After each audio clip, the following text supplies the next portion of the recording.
সম্মানিত দর্শকবৃন্দ, আপনারা সকলেই জানেন যে আগামী ১৬ই ডিসেম্বর খসড়া ভোটার তালিকা প্রকাশিত হতে চলেছে, কিন্তু তার আগেই শুরু হয়ে গেছে এক বড় বিপদ। আপনার অজান্তেই আপনার নাম ভোটার তালিকা থেকে বাদ পড়ে যাচ্ছে না তো?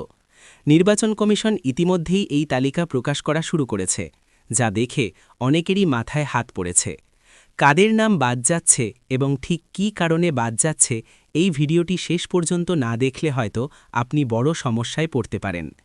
নির্বাচন কমিশন ইতিমধ্যেই জেলাভিত্তিক এই তালিকা প্রকাশ করা শুরু করেছে, যেখানে দেখা যাচ্ছে কাদের নাম আসন্ন ভোটার তালিকা থেকে বাদ দেওয়া হচ্ছে।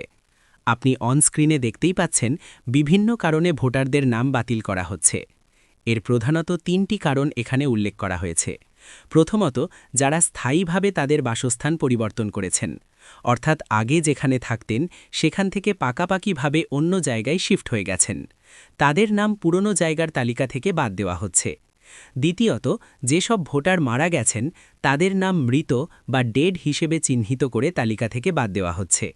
এবং তৃতীয়ত, যারা ভোটার তথ্য যাচাইয়ের সময় বা গণনার সময় অনুপস্থিত ছিলেন অথবা প্রয়োজনীয় ফর্ম জমা দেননি, তাদের নামও অ্যাবসেন্ট হিসেবে চিহ্নিত করা হয়েছে এবং বাদ দেওয়া হয়েছে। এবার চলুন দেখে নেওয়া যাক আপনি কিভাবে নিজের মোবাইল বা কম্পিউটার থেকে এই বাতিলের তালিকা চেক করবেন। আপনার সুবিধার জন্য জেলাভিত্তিক এই লিস্ট দেখার সরাসরি লিঙ্কটি আমরা এই ভিডিওর ডেসক্রিপশন বক্স এবং প্রথম কমেন্টে দিয়ে রেখেছি। সেই লিঙ্কে ক্লিক করলে আপনি সরাসরি নির্দিষ্ট পোর্টালে পৌঁছে যাবেন। পোর্টালে আসার পর আপনি রাজ্যের বিভিন্ন জেলার নাম দেখতে পাবেন। আপনার জেলার নামের পাশে থাকা ডাউনলোড অপশনে আপনাকে ক্লিক করতে হবে। এরপর আপনার জেলার নির্দিষ্ট পোর্টালটি খুলে যাবে। আপনি যদি মোবাইল থেকে দেখেন তবে ওপরের মেনু বারে ক্লিক করবেন, আর কম্পিউটারে দেখলে সরাসরি ওপরেই ইলেকশন নামে একটি অপশান দেখতে পাবেন। সেই ইলেকশন অপশানে ক্লিক করলে তার নিচে এসএসসি ২০২৬ অথবা এসএসসি ২০২৫ লেখা একটি নতুন অপশান আসবে, সেটিতে ক্লিক করুন। পরের পেজে আপনি বিএলও বা বিএলএ মিটিং রেজলিউশন বা এই জাতীয় লেখা একটি লিঙ্ক পাবেন, সেখানে ক্লিক করতে হবে। ক্লিক করার পর একটি পপ আপ আসলে ওকে করে দেবেন। যেহেতু ফাইলগুলো গুগল ড্রাইভে থাকে, তাই এটি খোলার জন্য আপনার ফোনের একটি জিমেল অ্যাকাউন্ট সিলেক্ট করতে হতে পারে। এটি লোডিং হওয়ার পর আপনার জেলার সমস্ত বিধানসভার নাম একে একে চলে আসবে।